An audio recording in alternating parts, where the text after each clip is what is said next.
स्वागत करती हूँ कक्षा 9वीं के छात्रों का।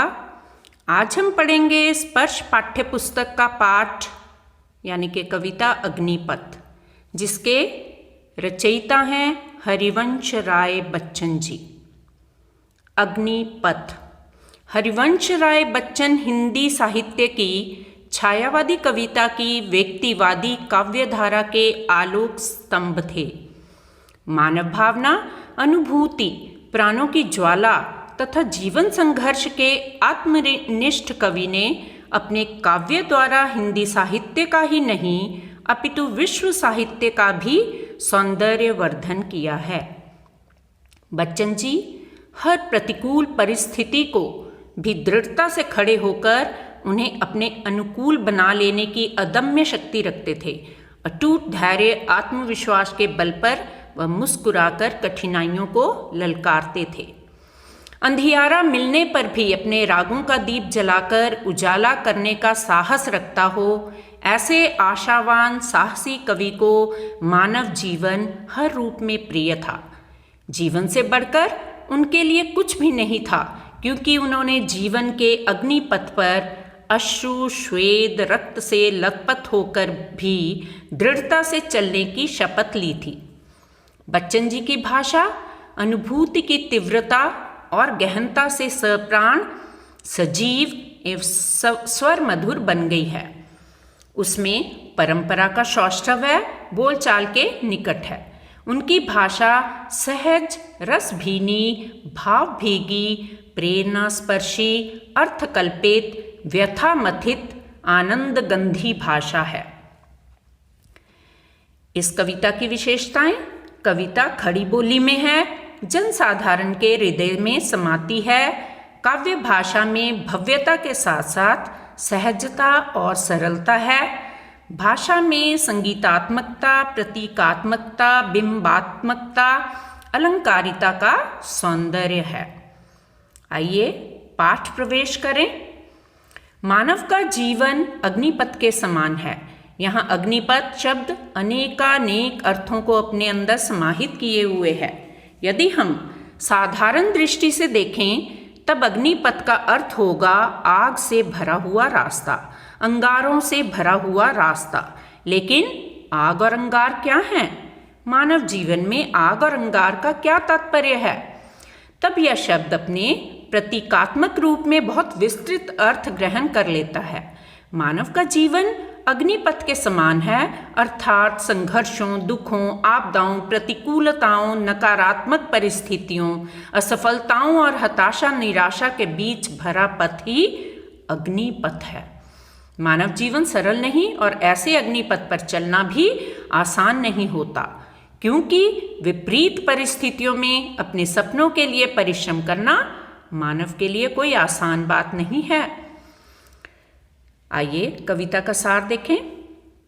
अग्निपथ कविता हारे हुए, थके हुए, रुके हुए, झुके हुए मनुष्य को एक नए उत्साह से भर देती है और उसे निरंतर संघर्षशील रहने की प्रेरणा देती है।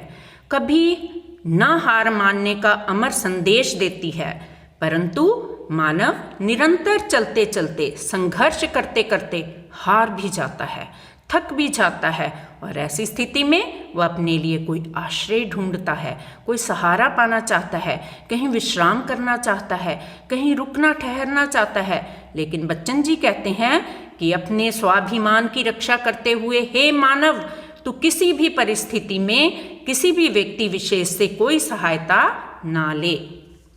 आइए इसका प्रथम पद देखते हैं।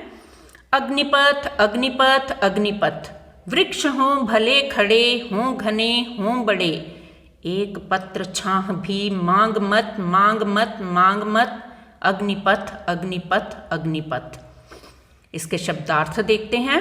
अग्निपथ आग के समान जलता हुआ झुलसाने वाला रास्ता, वृक्ष पेड़, सहायक जन, घने सघन छायादार, कविता के संदर्भ में साधन संपन्न लोग, पत्र पत्ते, छांव छाया, सुरक्षा राहत।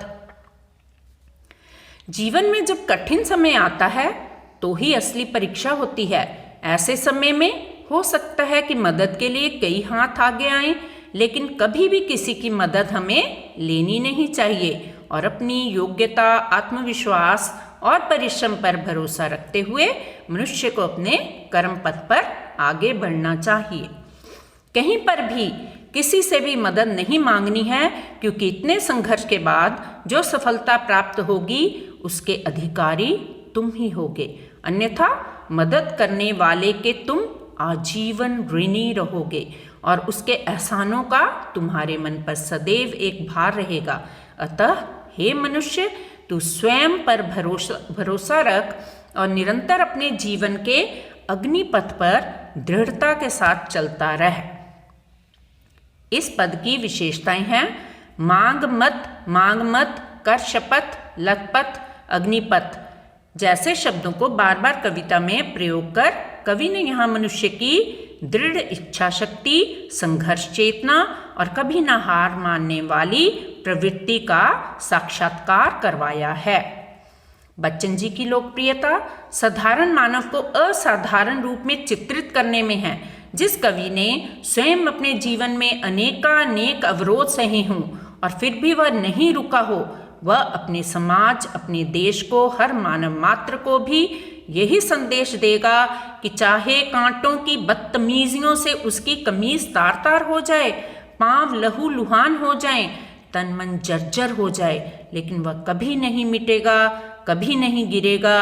अपने कंठ से सदैव जीवन की कटुता और मधुरता के गीत ईमानदारी से गाएगा। अग्निपथ, अग्निपथ, अग्निपथ। और एक दिन अग्निपथ की तमाम बाधाओं को पार कर वह सुंदर, शांत, कल्याणकारी पथ पर चलने का सुख भी प्राप्त करेगा। मानव जीवन की राह बहुत कष्टदायक है, उस पर चलना आसान नहीं होता। बहुत कुछ झेलना, सहना और बहुत बार स्वयं को टूटने से बचाना होता है। बार बार संघर्ष करते करते मनुष्य के मन में निराशा का भाव भी आ जाता है, लेकिन बच्चन ऐसी परिस्थिति में भी मानव को कहते हैं कि हे मनुष्य, तू अपने आप से यह वादा करना होगा, तुझे शपथ लेनी होगी कि चाहे कितनी भी कठिनाइयों से भरा हुआ मार्ग हो, तू कभी रुकेगा, थमेगा, झुकेगा नहीं। तो आइए प्रथम पद यानी के पहले स्टैंजा के हम बहुविकल्पी प्रश्न करें। बात बात में बन जाए बात, बहुविकल्पी प्रश्नों के साथ। अग्निपथ किसका प्रतीक है? तो यहाँ इसका उत्तर है अग्निपथ मानव जीवन के संघर्षों का प्रतीक है। वृक्ष किसका बोध कराते हैं? वृक्ष सुखों का बोध कराते हैं। एक पत्र छाह भी मांग मत का आशय है किसी से सहायता मत मांगो। कवि ने मांग मत, मांग मत, मांग मत कहकर क्या स्पष्ट किया है? तो इसका उत्तर है किसी से कभी भी कुछ नहीं मांगना चाहिए। इन पंक्तियों में कवि ने किस छंद का प्रयोग किया है? तो यहाँ पर मुक्त छंद का प्रयोग किया गया है। आइए इसका दूसरा पद देखें। तू ना थकेगा कभी, तू ना थमेगा कभी, तू ना मुड़ेगा कभी, कर शपथ, कर शपथ, कर शपथ, अग्निपथ, अग्निपथ, अग्निपथ। शब्दार्थ पर एक नजर डालते हैं। थमेगा रुकेगा, मुड़ेगा पीछे मुड़कर देखेगा, शपथ प्रतिज्ञा, तू तुम सर्वनाम शब्द, मनुष्य कवि के लिए संबोधन। कर्म पथ पर चलते चलते मानव का थक जाना स्वाभाविक है। थकने पर थोड़ा विश्राम भले ही कर लेना, लेकिन पीछे मुड़कर मत देखना। लौटने की बात मन में ना लाना, क्योंकि जिस हिम्मत के साथ तू आगे बढ़ा है और तूने अपनी मंजिल को प्राप्त करने के लिए जो संघर्ष किया है, यदि तू रुक गया, थम गया और पीछे मुड़ गया तो तेरा सारा संघर्ष, परिश्रम व्यर्थ हो जाएगा। ऐसी स्थिति में जीवन और कठिन हो जाएगा। अतः रास्ता कितना ही कठिन क्यों ना हो, परंतु तुम्हें अपने आप से किए हुए वादे पर अमल करना होगा, निरंतर आगे बढ़ना होगा, क्योंकि रुकना, मुड़ना, थकना, झुकना तेरे कमजोर होने की निशानी होगी और जीवन बढ़ने का, चलने का नाम है। जीवन गतिशील रहने में है, इसलिए मनुष्य की भलाई इसी में है कि वह निरंतर चलता रहे। अपने सपने को साकार करने के लिए सदैव संघर्षशील रहे। मार्ग के मध्य से लौटना, पीछे हटना, मुड़ना उसके लिए हितकर नहीं होगा। बात बात में बन जाए बात बहुविकल्पी प्रश्नों के साथ। आइए अब दूसरे पद के बहुविकल्पी प्रश्न देखें। तू ना थकेगा कभी से कवि का क्या आशय है? परिश्रमी व्यक्ति कभी नहीं थकता, इसका यही उत्तर है। तू ना थमेगा कभी में थमेगा के माध्यम से कवि क्या कहता है? कवि कहता है निरंतर आगे बढ़ते रहो।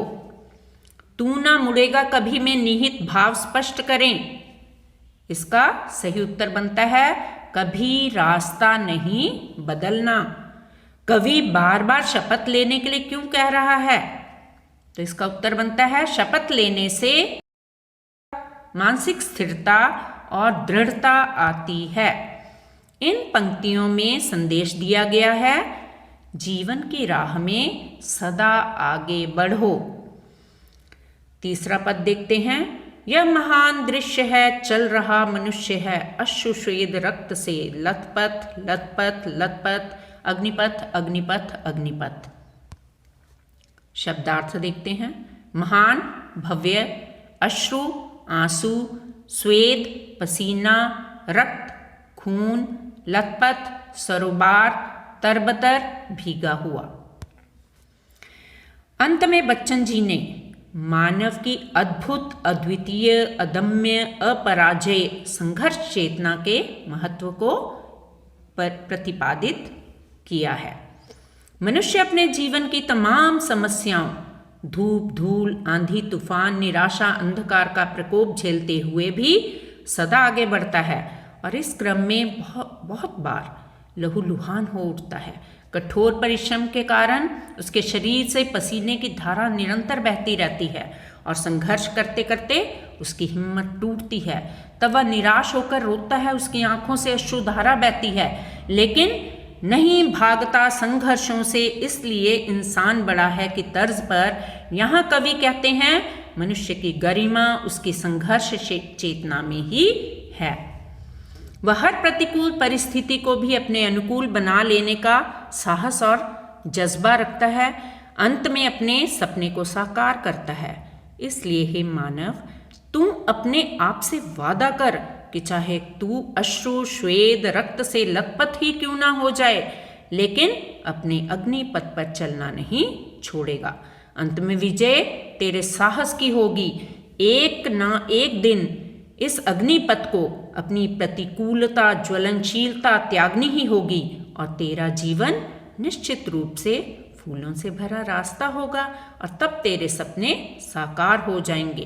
तू सफलता के नए इतिहास रच पाएगा। बात बात में बन जाए बात बहुविकल्पी प्रश्नों के साथ। तीसरे पद के बहुविकल्पी प्रश्न, जिसमें पहला है कवि किसे महान दृश्य मानता है? मनुष्य का परिश्रम करना। चल रहा मनुष्य है का आशय है मनुष्य निरंतर परिश्रम करता रहता है। मनुष्य को उसका लक्ष्य कैसे मिलता है? मनुष्य को उसका लक्ष्य संघर्ष करने से मिलता है। अग्निपथ किस पथ को कहा गया है? अग्निपथ जीवन संघर्ष के पथ को कहा गया है। इन पंक्तियों में किस रस की प्रधानता है? तो इन पंक्तियों में वीर रस की प्रधानता है। मैं तरंगों से लड़ा हूं और तगड़ा भी पड़ा हूं, क्योंकि महानाश में महासृजन और महामरण में महाजीवन संभव है। ऐसा विश्वास बच्चन जी हमेशा रखते थे। जीवन जीने की लालसा, अपने सपनों को पूरा करने की अदम्य इच्छा मानव को हर संग्राम का डटकर मुकाबला करने की प्रेरणा देती है। इसलिए बच्चन जी ने अग्निपथ कविता रची थी। वास्तव में कवि का सारा काव्य जीवन के हलाहल अर्थात विष को मधु अर्थात अमृत बना देने की कठोर तपस्या का ही परिणाम है, जो सदैव मानव मात्र को विपदाओं की अंधवायु में दृढ़ता से खड़े रहने की, अंधेरी रात में दीपक जलाने की, अग्निपथ पर निरंतर चलने की प्रेरणा देता रहेगा। सचमुच कवि मानव जीवन के अमर गायक हैं। हिंदी साहित्य उनको पाकर धन्य हो गया। पाठ से सीख मिलती है, जीवन संघर्ष में है, इससे घबराकर थमना नहीं चाहिए। इस वीडियो को देखने के लिए अतिशय धन्यवाद।